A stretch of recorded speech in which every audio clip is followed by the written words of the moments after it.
we go. Okay, so I'm actually not going to walk you through this PowerPoint because I feel like you all already know this. What I do want to take you through today is, that's just a far better picture of me with makeup actually on an expedition. I want to walk you through some of the new tools that we have today and tell you about some of the new itineraries that we have that are rolling out right now. So in case some of you have not been on our website lately, hopefully you are looking at the Hurtigruten.com website that I'm showing you right now. Can you all see that? We still just see your main slide, I think. Okay, let me see how we... If you minimize it. All right, here we go. Okay, how about that? Yep, we see it. Okay. Thank you for your patience while I navigate through this new tool. I've used a lot of webinar tools throughout my time, and so this is a new one for me. But anyways, I do want to walk you through some of our new websites that we have for you. I'm excited to share that actually just in January, we launched a travel agent website that now you can actually book on without having to call in. And this is going to come in especially handy if you already know what you're looking for. You just don't want to wait on hold. But at the same time, they're also rolling out Q2, Q3, and Q4 for 2021. And then they're also they'll start Q1 2022 a little bit later this summer. So what that means is there's lots of great stuff for us to catch up on. One of the reasons why I'm going to kind of bypass my presentation is that it really does highlight and focus on the bigger ships that we have, the 500 passenger ships. And there wasn't a lot of clarity until we started getting these new itineraries out about what was going to happen with the Fram and what was going to happen with the Spitsbergen, which is definitely what your market is looking for. I'm excited to share that the Fram is going to be going through an intensive renovation once it comes back from Antarctica this season, which, as we all know, is going to be wrapping up in about a month's time, less than that actually. And then when she comes back out, she will be sailing through the Arctic. And so I'm going to just show you where you can find some of these itineraries as well on our website, and then walk you through our agent portal. The Spitsbergen is also going to stay in our fleet as well. So we are going to continue to sell the Spitsbergen. And then, of course, we do have everything along the Norwegian coast. We are going to no longer be selling that Norwegian coastal itinerary that we've all become so familiar with. It's that ferry service at the end of 2020.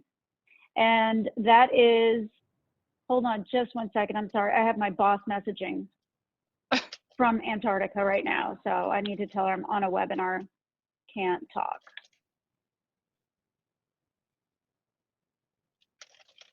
Anyways, okay, sorry about that. Where was I?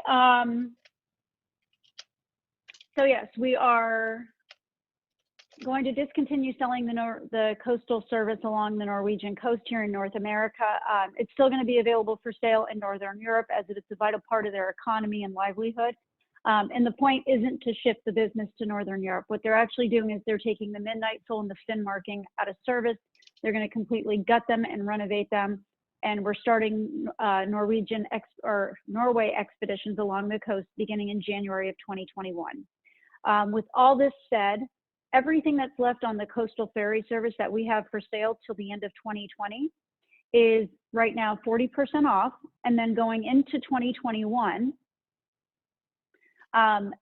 the coastal Norway expedition, it's hard keeping them both straight. The Norway expedition is actually anywhere from 10 to 40% off right now as well through our World is Waiting promotion. So know that in Norway, number one, it's still a year-round service. It's not going to be every single day of the year starting next year because we only have 2 ships operating it. How it affects your business is because those 2 ships that are being completely gutted and renovated, number one, they're being renamed. The Finnmark and the Midnight Soul will no longer be known by those names. They will be the Otto Sverdrup and the Erik Ruud, which is Erik the Red. They're named after, of course, great Norwegian explorers. You probably already knew that. Now, it may not necessarily fit with Adventure Life's business model because they are 500 passenger ships, but it's important that you know that this is what we're transitioning to. because if you go into the system to look for that coastal ferry service, even on one of the smaller ships for 21, it's not going to be there. And some of you may have already had that experience. That's why. They're going to gut them and renovate them to the point where they're going to look very much like the Amundsen and the Nansen, the brand new hybrid ships that are coming out this year. The Amundsen, as we knew, came out last year, and the Nansen's coming out this year. So I just wanted to let y'all know, number one, off the bat, what's going on with Norway. Now we can take a deeper dive. Let's focus on the Fram and the Spitsbergen and getting familiar with our travel agent site, because I want you to focus on what you sell. And of course, if you have any questions with Norway, do not hesitate to reach out to me. My inside partner, Renee Spatz, you may have spoken with him, some of you. He is actually on vacation right now until February 17th. So if you do have anything that you need, please feel free to direct your questions to me. As you can imagine, I'm a little busy with him being out of the office, but I am trying to get back to everybody within 24 hours time. Depending on how my appointments roll, it may be just slightly thereafter, but please be patient with me, and I'm trying to get you as many answers as quickly as I can. Of course, we do have our support system on the inside as well. You can always call into reservations, email usbooking at hurtigruten.com or usexpeditions at hurtigruten.com. Okay, so when we go into our website, so I'm going to just start with hurtigruten.com. I do find our consumer site very easy to navigate, and I also want to show you some of the updates that they're doing on here as well. So first of all, for Find Your Cruise, I always go up here to your destination. So the Spitsbergen is going to stay exactly where it is. It's going to stay up off the Norwegian coast, and then between Norway and Spitsbergen, with the Svalbard archipelago being its main destination that it's going to offer. So if you are looking for Svalbard, so we're going to go right here, choose your destination. We're going to go to Svalbard. Choose your travel date. As you can see, we have April through September 2020 right now in the system. And then we also have 21 also loaded in the system. So just for curiosity's sake, I'm going to go into April, May, and June of 21. And as you can see, there's 4 cruises there. And if you were a consumer and you wanted to go to Svalbard, this is what you would see on our site. So as you can see, and you can click up here along these different tabs, but this is pretty much what the consumers are looking at. I have a feeling that many of you have actually seen it. I was going to do a PowerPoint presentation, but to be honest with you, with all the new itineraries and all the switching around, it was a little labor intensive for this time of year for me. So as soon as things slow down here, I'll be able to have the opportunity to put one together. But for now, this is actually a great opportunity to look at some of our new itineraries. So for example, for May 21, this top one that we're looking at right here is actually on the Spitsbergen, and it's 13 days, and it is going from Norway to the Shetland Islands, the Faroe Islands, Iceland, through Jan Mayen up to Svalbard, and then back down to Norway, crossing that Arctic Circle, going just below the 80 degrees north line. So yes, I'm excited to share with you that we are offering Faroe Islands and Shetland Islands next year, which it should be a huge draw. It's the first time that we're offering it. So we're really excited to be able to see how it really performs for us as a destination. Then of course, you see we have some other really great ones as well that are incorporate Iceland, Jan Mayen, and Bergen. So it's not just Spitsbergen, but this one is on the Fram. Then of course, we do have a circumnavigation of Svalbard on the Spitsbergen. We have an ultimate destination here, the circumnavigating of Svalbard, including this area just above the 80-degree north area, Northeast Svalbard Nature Reserve. And of course, I'm sure, and I hope you all know that we are taking guests to some of the most pristine wild environments left, nature reserves around the world, from the Arctic to Antarctica. And right now, with our World is Waiting promotion, I do want to share that we are saving, we do have savings again. Keep in mind when you're looking at this from 10 to 40%. The promotion is scheduled to end at the end of February. So if you have anybody that's interested, please have them jump on. Another point that I want to mention is where you see here this price from $91.82 per person. This is something that we're all very aware of, and I know marketing's discussed it. But when you look at our pricing, when there is a promotion, we don't do strike-through pricing.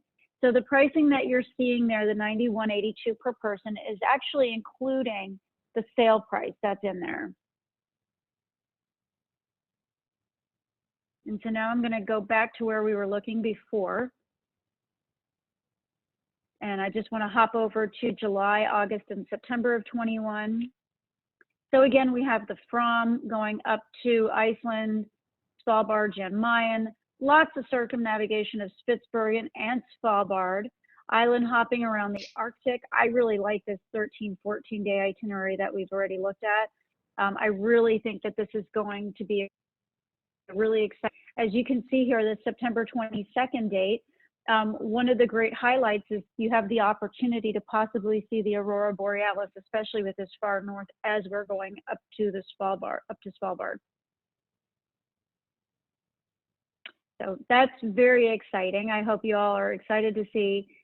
I know y'all are on mute, but what do you guys think of those itineraries?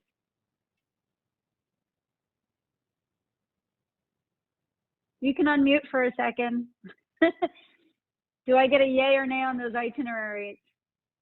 Those look good. I'm excited to see Spitsbergen and Fromsel operating. Yes. Yes, so me too.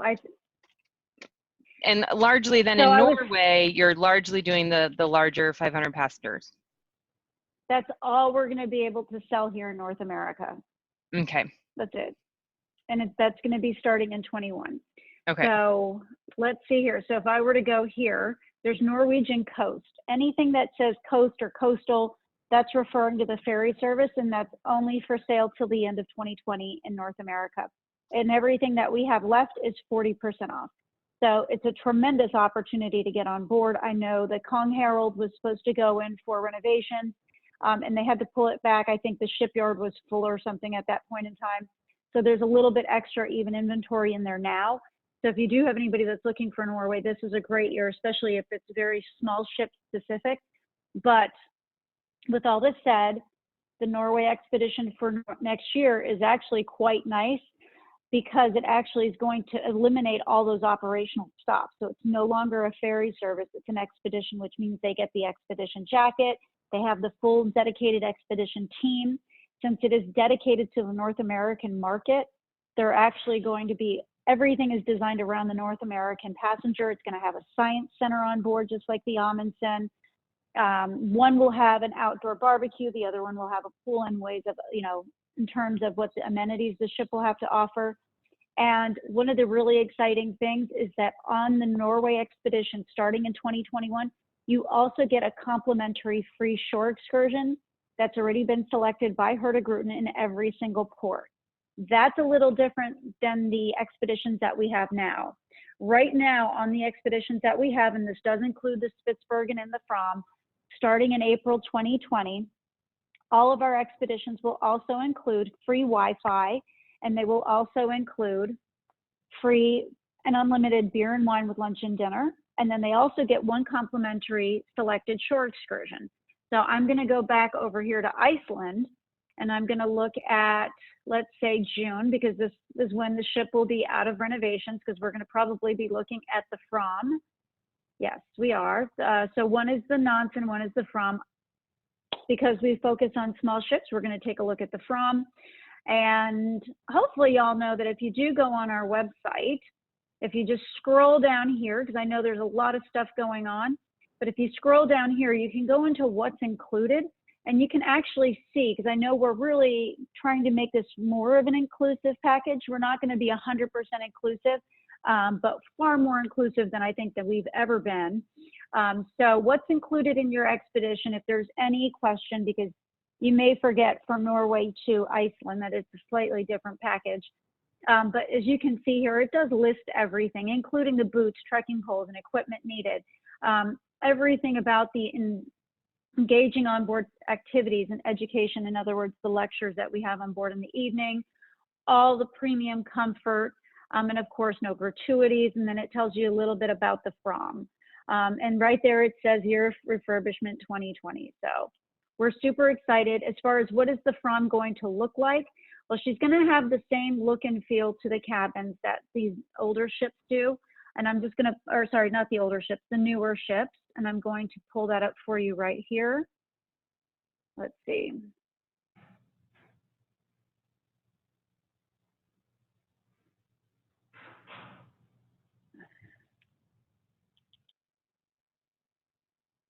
Hopefully you can all see the PowerPoint.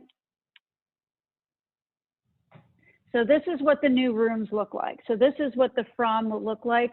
The picture that's up in the upper right-hand corner with the hot tub out on deck, disregard that. That's on the new ships, the Amundsen and the Nansen.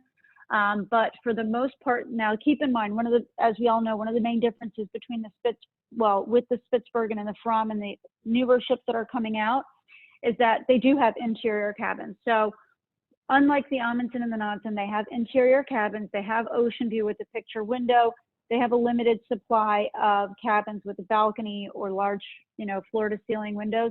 That's not going to change. You're not structurally changing the ship on the outside or the cabin, but they are changing. As you can see, they're renovating the interiors to bring it up to a really Scandinavian, clean look and feel and modern design. They're also changing the bedding on the Fromm. So if you know how most of the beds do not convert to a king, or the beds don't push together, you don't have that ability to manipulate the beds in the room, they're going to be changing that as well. So lots of exciting stuff coming. I'm going to go back to the website now. Let me just find that screen. Where did that go? Right here. You may already be heading this direction too, Mima, but if you could speak to how do you handle the optional excursions and the expedition style of the activities in port with that many people on some of the larger 500 passenger boats, both in Norway and in Antarctica, that is of interest to our team. So on the larger ships, Norway is a pretty easy one because for most of the spaces we do have dockside, because keep in mind our ships were purpose built for the Norwegian coast. So many of them do have the ability to pull in. One of the questions that we posed was about muck boots, because we noticed when they gave us, the different equipment that they're going to be giving to the guests in the Norway, what about muck boots? They said they're not going to need them. So the terrain in Norway, and of course they can always add them if it's necessary. It's not anything for you to worry about. But when I asked, they said they were not going to be getting muck boots.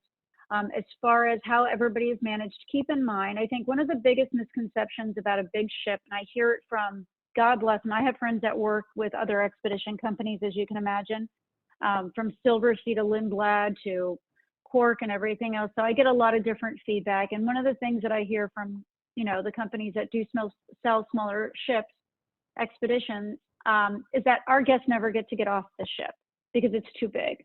And I think one of the important things that I continually have to even remind my contemporary partners is that, yes, they do actually get off the ship, because do you think anybody would ever sail with us if they never got off?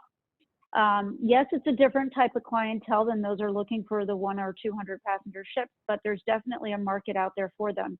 The 500 passenger ships, we have more space. We're not putting 500 passengers on a 100 passenger ship, first of all. The other thing is that's what the capacity can fill to. That doesn't necessarily mean that that's what the capacity is going to be on the ship. It also means that we have very particular landing sites. So if you have any of our brochures, and I can actually hop over to our travel agent portal, let me log in. So we do have a new agent portal, and if you just jot it down, it's https://agentportal.hurtigruten.com/login. So if you haven't been there, it's agentportal.hurtigruten.com. You will need to go ahead and you will need to re-register, because this is even newer than the one that we launched last year. But there's a reason why I'm getting into this for you. So now you can actually book it on here. You can book all your stuff on here. But doing the landings, we actually operate everything like a round robin on these larger ships. So, and this means especially in Antarctica, where we have very specific landing sites that we can go to, we will have 100 guests going at a time. And no, we're not using the same landing sites as some of the smaller vessels. So we do have e-brochures available too, which is what I am showing you right now. The e-brochures are a great visual aids, and this is also a wonderful lesson for you if you do have guests that are interested in doing this. You can also show them this. So here is the map of the Antarctic Peninsula with us, and you can see all the different landing sites. I'm going to take you to the page where it actually, as you can see, the brochure has tons of information. I'm showing you all this because, believe it or not, I've been doing a ton of consumer events lately, and it's amazing how many people take the brochure, but they never actually look in it. And it's not just consumers, it's also travel agents, and not saying one thing is better than the next. Trust me, I totally get it. We're all super busy, but look at this page right here that I'm showing you. Hopefully, can you all see this? Are you all looking at the page that says a new era in expedition travel? Yes, I see it. Yep, that's what I see. Oh, you are? Okay. Okay. So right in here, it actually shows you pictures of what the Fram is going to look like renovated. It's got pictures of the Spitsbergen. And then you also have the inside area for the Amundsen and the Nansen. So Amundsen and Nansen, everything is operated like a round robin. The guests are getting to do at least one landing a day on land. Depending on the weather, of course, will determine whether they get to land for an hour or a couple hours.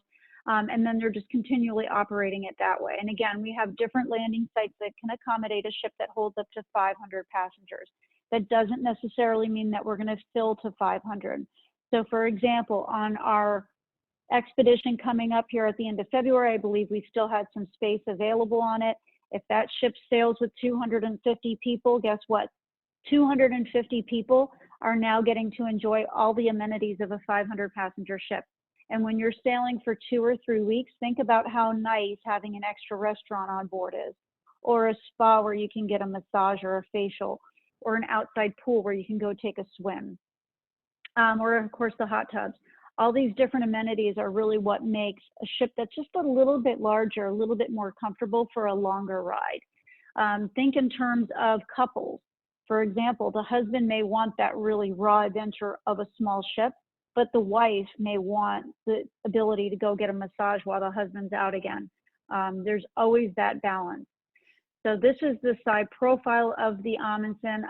One of the other really cool features about the Amundsen and the Nansen is that we can actually shut the engines down on these and approach wildlife from a very safe distance on the ship without disturbing it.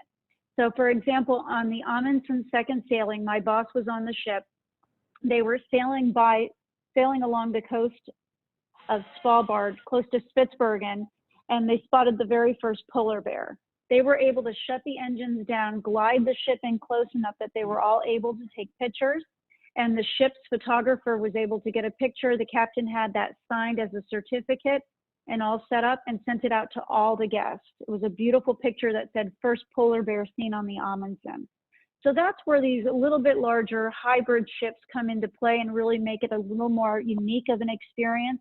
I mean, yes, of course, it's very cool to be environmentally and green, but let's be honest, when a guest is going, they want to know how it's going to maximize and optimize the experience for them.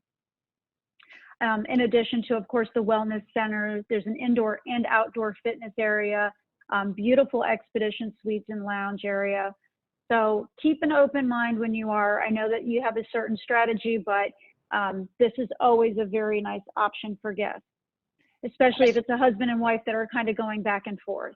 So I do want to show you this. This is what I was talking about. This is the actual landing site. And if you look in the upper left-hand corner, just underneath where it says possible landings in Antarctica, Falklands, and South Georgia, the red dots are the landing sites for the Fram. The blue are the landing sites for the Amundsen, Nansen, and then possibly Fram as well, because of course the Fram is much smaller.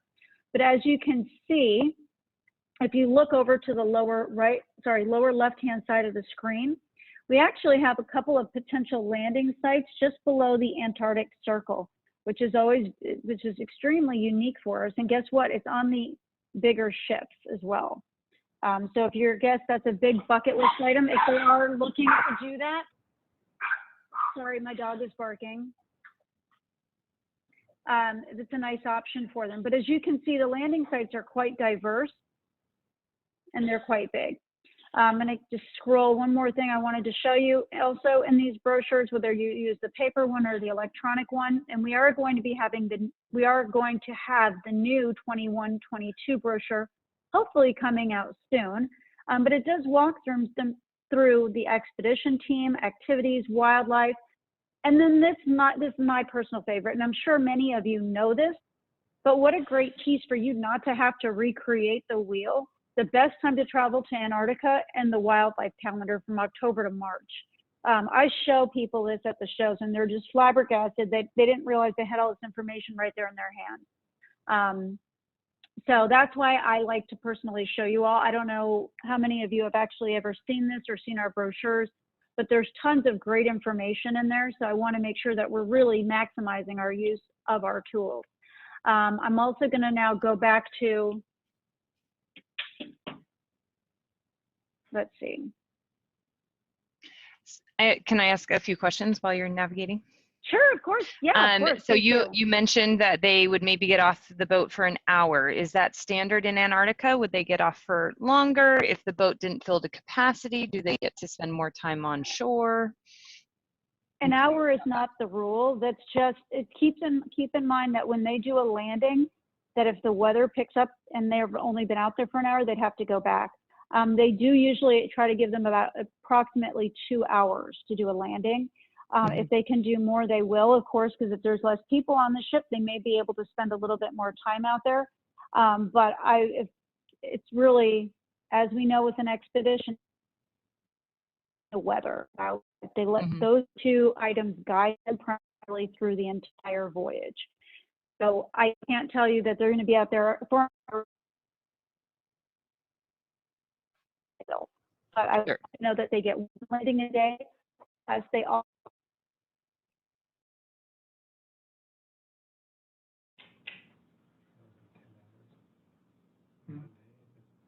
So, and then my other question then was, with the Arctic Circle, you know, the landings that you do intentionally have a crossing the Arctic, the Southern Circle, you do land with those larger vessels intentionally, or it's just a possibility? You have some itineraries that do that?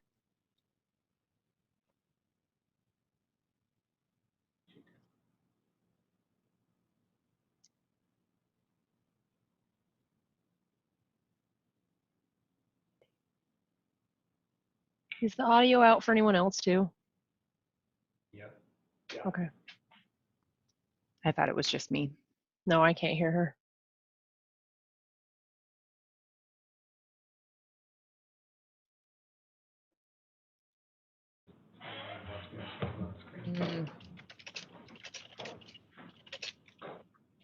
I'm chatting with her here.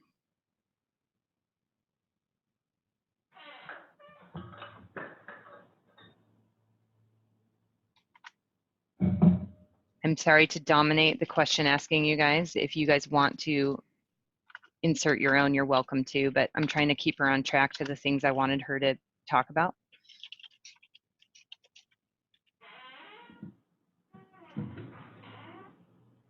The spa is not one of them, clearly. Hey guys, I'm back. There Sorry we about go. that. Okay. Sorry about that. My guy got completely cut off.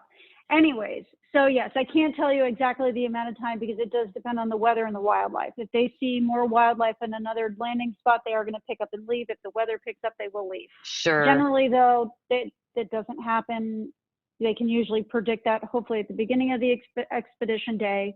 But they do go out there to spend at least a minimum of an hour to 2 hours, depending on the landing site. And then they will have the opportunity to go back. They do the ice cruising, or they can go to the science center. They try to keep it so it's operating as a round robin on those bigger ships. They do store all the gear on the inside of all the vessels, regardless if it's the Spitsbergen or the Nansen, regardless of the size. So you're not going to see all the kayaks and all the landing crafts and all the gear out on deck. Great. And then could you speak a little to the hybrid electric engines and what that means in terms of the fuel required to power these larger vessels? So basically what it means is that they can actually shut the engines down and they can glide on battery power for up to 30 minutes. I see. Okay. There's giant battery packs, and at this time, it is reducing their heavy fuel consumption by 20%, which is more than any other vessel that's out there. And of course, as technology improves and they can improve the performance of the batteries where they can actually last longer, then that'll only optimize it from there. But for right now, that's where they're starting. And again, like I said, when they were sailing off the coast of Svalbard, the idea is that it enables them. So one of the big things with wildlife and in nature, and especially in these pristine destinations, and I always use the analogy of, imagine you're driving through a construction zone and you hear the drrrr of a drill, of a jackhammer, right? My first inclination is to just get me through this and get me away from it. Imagine the wildlife and the marine life that is around these areas that are constantly being bombarded by the ship noise that's around them. By being able to turn off the engines and put it into silent mode and glide. So if you've ever walked by a Prius, if you have a Prius or a Tesla or some kind of car that you can shut the engines down and glide, where you are on battery power, there's no noise. It's total silence. So essentially on the ship, it's the same thing. So that idea of when they were sailing by Svalbard, there was an expedition team member on the bridge with the captain, and they were looking out for wildlife, just like you would if you were on a safari or if you were on a guided tour through Yellowstone. They were looking for bears. They spotted one, so they shut the engines down, and they were able to glide in. Because there was no noise from the ship, it didn't disturb the wildlife around them, and they were able to get in as close as possible without disrupting the animal and take pictures, which was pretty spectacular. I haven't heard of any other ship being able to shut their engines down and have that opportunity. So just going back here now for a minute, you can book all the cruises that you need to through here. Caribbean, Central America, you will find some of our in-between sailings as well on the From if you're looking for a smaller ship, because keep in mind, we are in the Arctic in the summertime. Our summertime, as you saw, from April to September. And then during the spring and the fall, we're transitioning either down to Antarctica or up from Antarctica. Alaska, in case you're wondering, is on the Amundsen. It is the 500 passenger ship. It's our first season there right now. Think Inside Passage. We also have a sailing that is going from the Inside Passage up to, sorry, I have my other PowerPoint that I usually use for this. Here it is, this one, the Aleutian Islands. Let me just switch my screen real fast here. Am I not in this meeting again? Hi there, you can all hear me. Can you see my screen? I can hear you, but I can't see anything. We can't see the screen. Okay, sorry about that. I thought y'all could see my screen.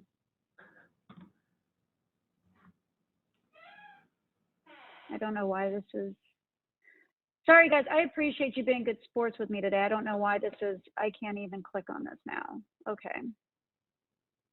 This is not letting me back in. Let's see. Share.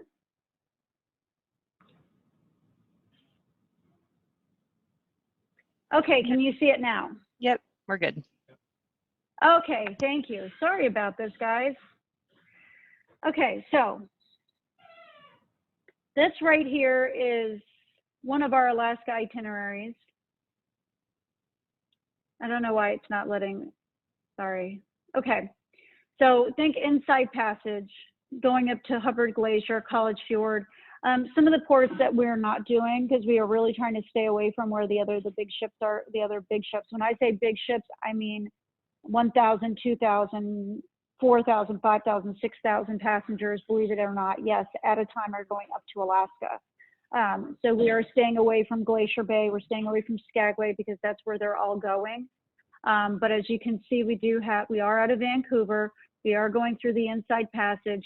We've got a variety of different itineraries. Really, nothing is the same, but there's a variety of lengths. This one is 14 days. This one is 18 days. You can see it doesn't cover quite as much ground. It's from Vancouver to Juneau.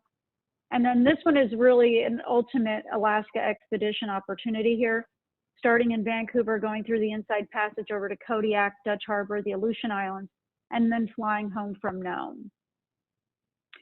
One of the other ones that I did want to show you is actually on the Amundsen. We were able to do a complete full transit of the Northwest Passage last year on the Amundsen. And so that was pretty exciting. We are going to attempt it again this August. The ship will be in Nome. So that last itinerary that I showed you from Alaska actually picks up here. This is a 29-day. They would start in Vancouver, BC. So they would take charter flights with us. They meet our team in Vancouver, BC. They take charter flights from Vancouver to Nome, where they meet the ship, and they would go through the Northwest Passage. Through the Northwest Passage, this is a lot of sightseeing. There's also some really cool, unique, remote indigenous villages. They are going through Churchill in that area, so there is the opportunity for wildlife viewing there as well. And again, in our beautiful brochures, it takes you through the expedition team, the wildlife, the activities, and all that great stuff. Activities, lots of kayaking, especially through the Northwest Passage, but our activities are really designed around having as little impact on the environment where we are as possible. So lots of cultural activities where you are meeting and exploring and getting to know the native song of these different indigenous villages, whether it's through the Northwest Passage or even in the Arctic along the Norwegian coast. Kayaking, hiking. I really can't say that enough because that's really what the activities are designed around. So let me take you back to our other website, because I do want to show you. This is where the chalk of the information is. Would you like me to walk you through making a booking on the travel agent site?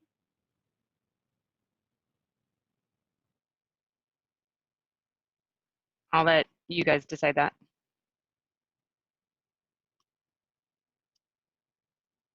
Is that the best way to see live availability? They're not going to show you live availability, but let's do this because you will be able to see.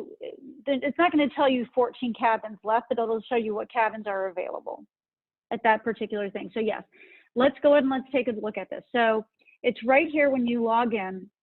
This is the first page that comes up, Explore Available Cruises. Now you're going to continually notice some updates and changes to this because we have asked them to make it a little bit more clearly defined as to where you make a booking, but it's actually right here on this site. For now, Norwegian Coastal is on there because we do have the rest of the year, but at the end of 2020, that will disappear. Expedition, so you have Norway, and when you see Expedition for Norway, we're looking at 21, of course, as we've discussed. For Antarctica, let's go ahead and let's look like we're going, for argument's sake, let's say we're going to make a booking for Antarctica, November 2020. If you don't know the date range, I just put it in there. 2 adults, 1 cabin. You are able to do up to 4 cabins on this. If you need more than that at one time, you'll need to reach out to me or get Renee involved because we've got to actually go through the groups process. And here, as you can see, you can add children.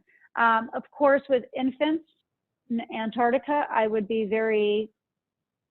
tread carefully. If you do have anybody that wants to book with an infant, get us on the phone.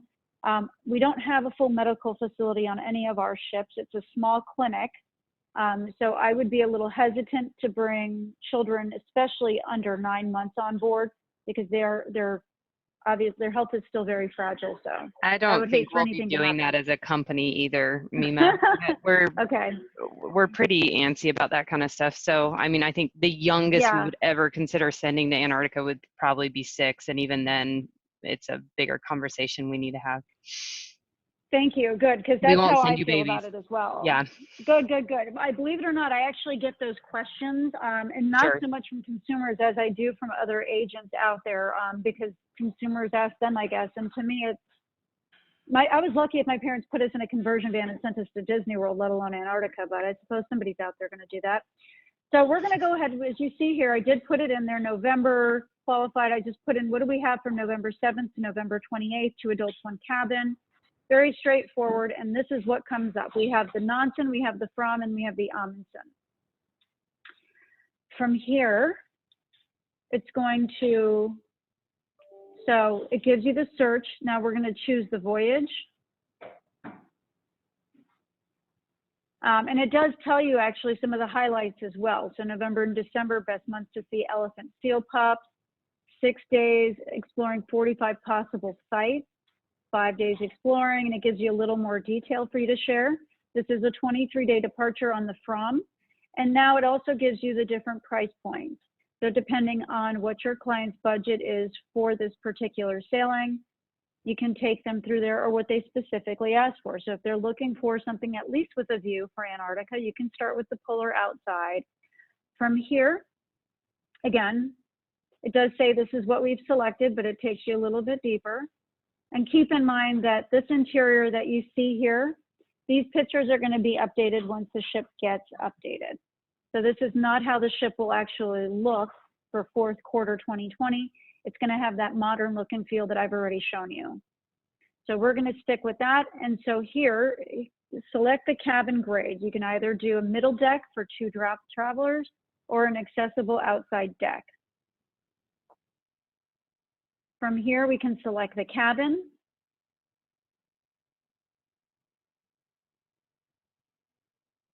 And here you go. These are the ones that are available. So it doesn't say whether those are, I'm assuming those are sold, but it's a possibility that inventory right now for one reason or another. But this is what you have. So in some respect, yes, it will show you available inventory, but it's not going to say there's 14 cabins. So here we can go ahead. We're going to pick, I want something nice midship. So we're going to pick 27. We're going to confirm the cabin section.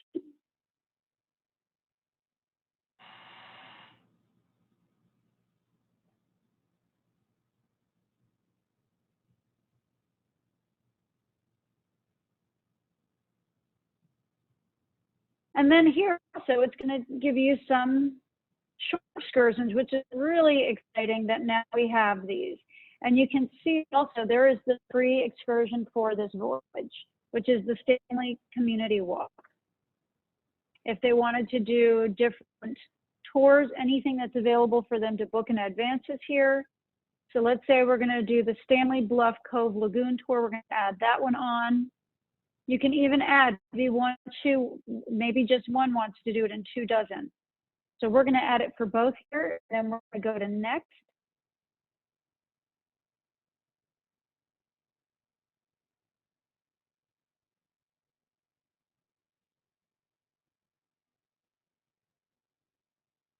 And so here you go. It's got the voyage overview, the expedition of Antarctica, tells you the number of days, the captain, all the extras.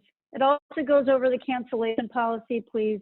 I'm sure you all know I haven't had issues with you on that, but so you know, it's right there for you. It tells you that the promotion is included right there in the yellow. If you go to the right-hand side, the quote summary, it tells you what the voyage is.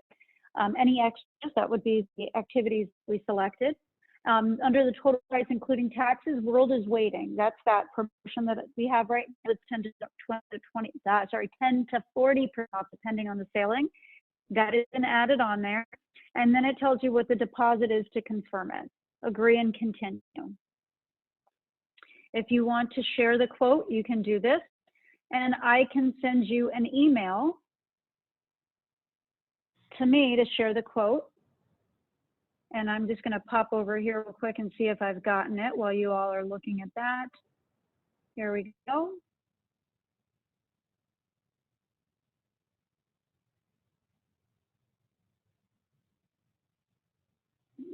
share. Hold on just a minute. I'm going to take you here.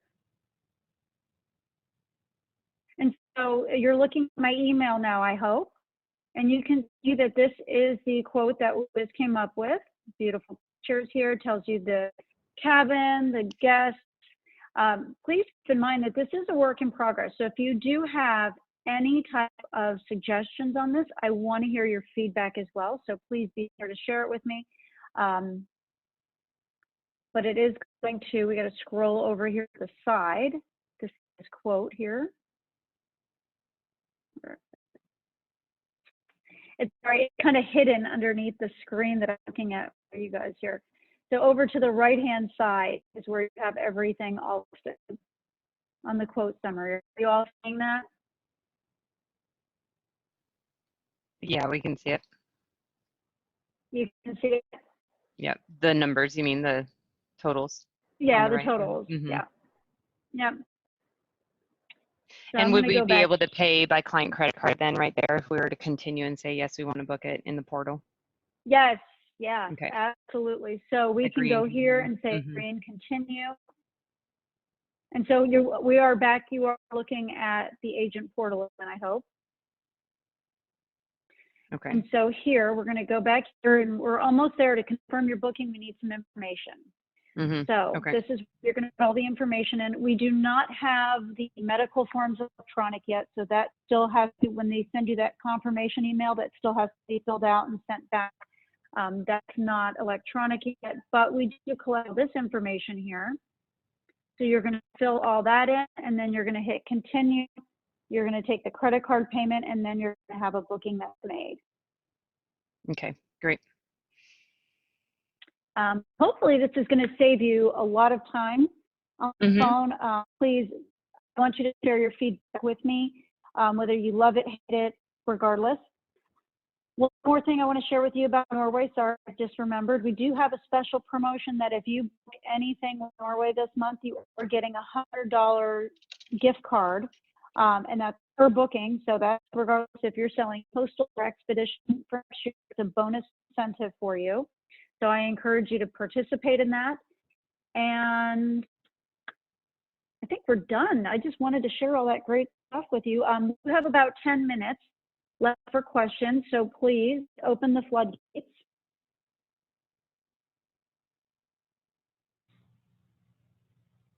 I think I asked most of mine, so I don't know if you guys had any more. Oh, I do. I do. Sorry, who was that?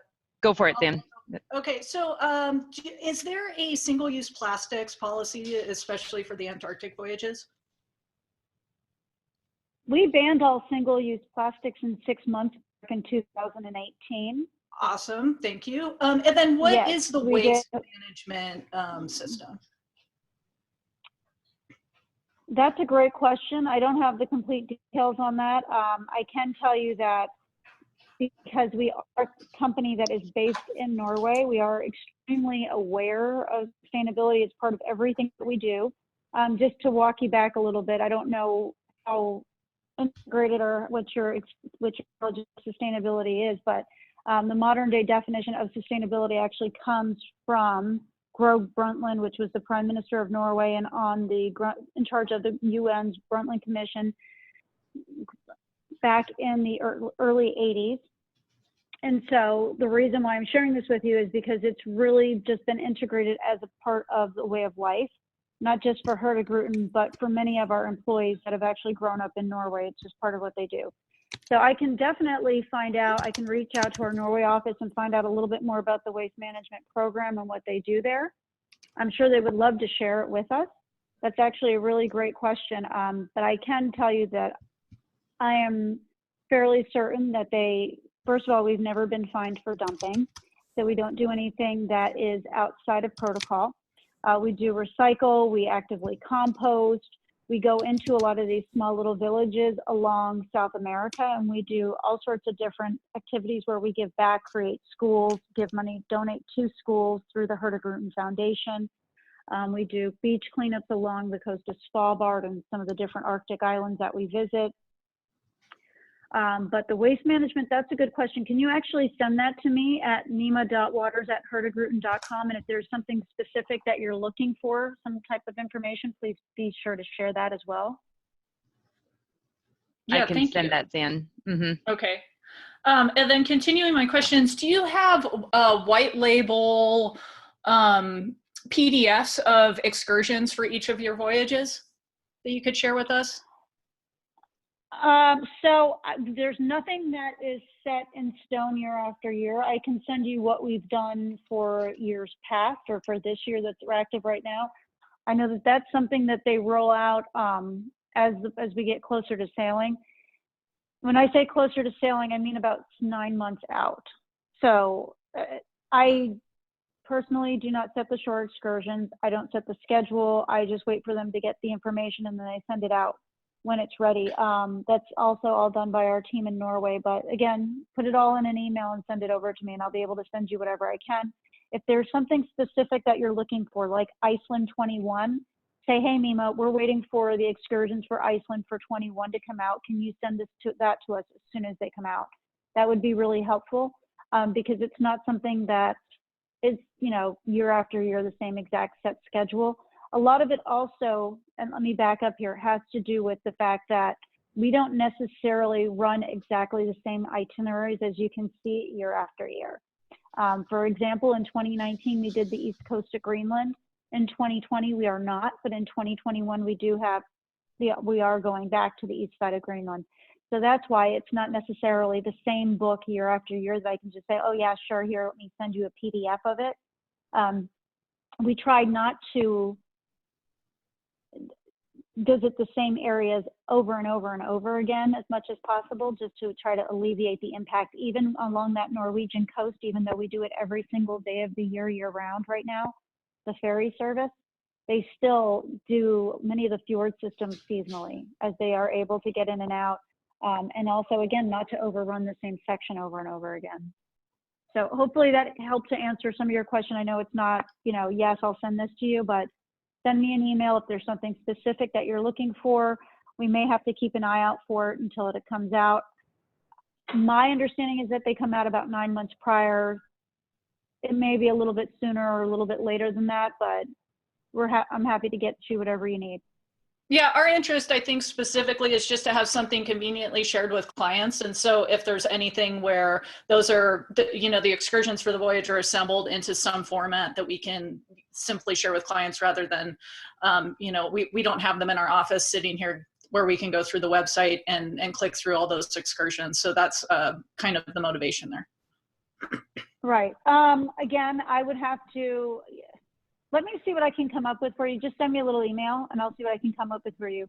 Thank you. I wish I could say, yes, there's a book with all of them in there, but because it changes, because we don't want to go to the same sections over and over, same areas over and over again, it's not something that's, here's a PDF and this is going to, have a shelf life of 5 years. Right. So, can those excursions, sorry, can those excursions be booked on board and do they tend to sell out in advance? So many of our excursions are actually booked on board. There's just a few. I was actually surprised to see the ones that we did on the travel agent website because many of them are booked on board. With all that said, no, they don't usually tend to sell out. But again, if your clients are interested in something, once they get on the ship, if it's something that's to be booked on board, that's not something that they want to wait till the day of and anticipate that it's going to have space available. They'll want to do it once they get on the ship, just go to the expedition desk on the first day. There's not usually a line or anything there. It's a very relaxed, laid back environment on our ship. And because even though, like I said, even though the ship can hold 500, it doesn't necessarily mean that we're filling to max capacity on that.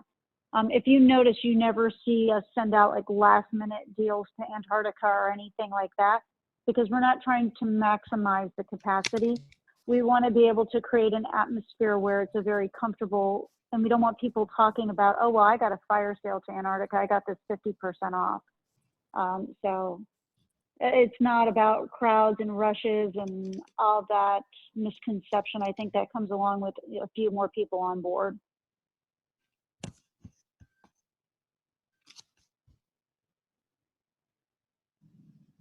I can share with you about the camping, how that works on our ships. So do you know how the camping works on Antarctica overnight?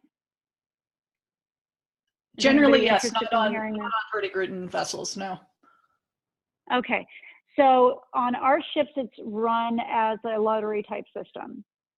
And so we try to offer the opportunity to go camping at least one time on every voyage. So if somebody is interested in it, it is something that, again, they want to go up to the desk on the first day and discuss any type of activities that they want to do that they didn't book in advance or they couldn't book in advance with the expedition team once they get on the ship. Camping is one of them. They have a very specific schedule where they will say, okay, this is the day that the ship will be in port overnight on this voyage. Or when I say in port, it'll be docked alongside the landing site. The expedition team has 16 tents, so that means there's 32 spots. They'll say that on, for example, let's say Wednesday night is when anybody that is interested in signing up for the camping in I don't know why I can't say it today. Anybody that's interested in camping in Antarctica, they've got to go to the expedition team desk by Wednesday night at this time to put your name in for it. Then they'll do the drawing. They'll say, okay, Thursday night, we are going to pick the names of the people that are going to go camping in Antarctica. Thursday night, they pull the names. They pull 16 women, they pull 16 men. If a husband and wife are both picked, they can share the same tent.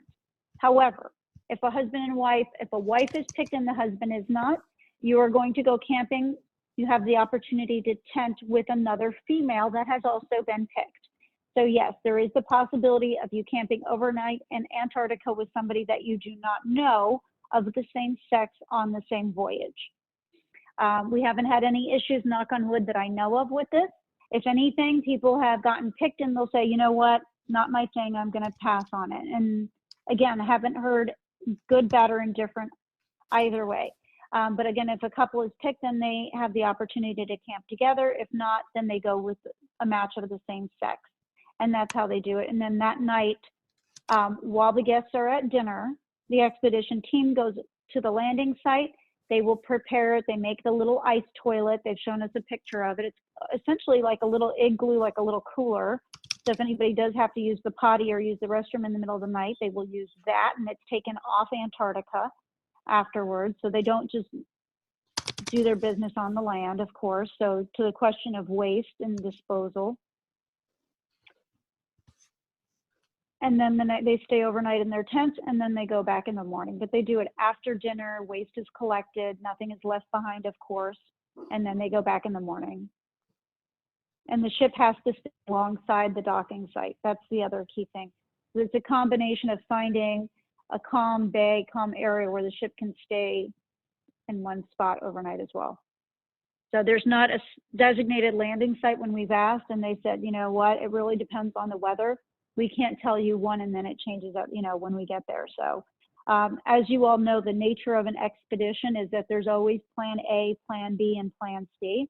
So as much as I would love to be able to be giving you definites and saying yes, and this is the list of activities and this is how long they stay there, it's always contingent upon the weather and wildlife.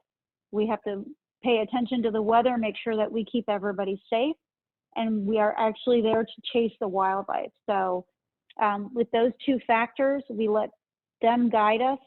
And I had one of our guests that just came back. I met them in Denver last year at a consumer show. They came back this year. They just got off the 23-day expedition on the Fromm.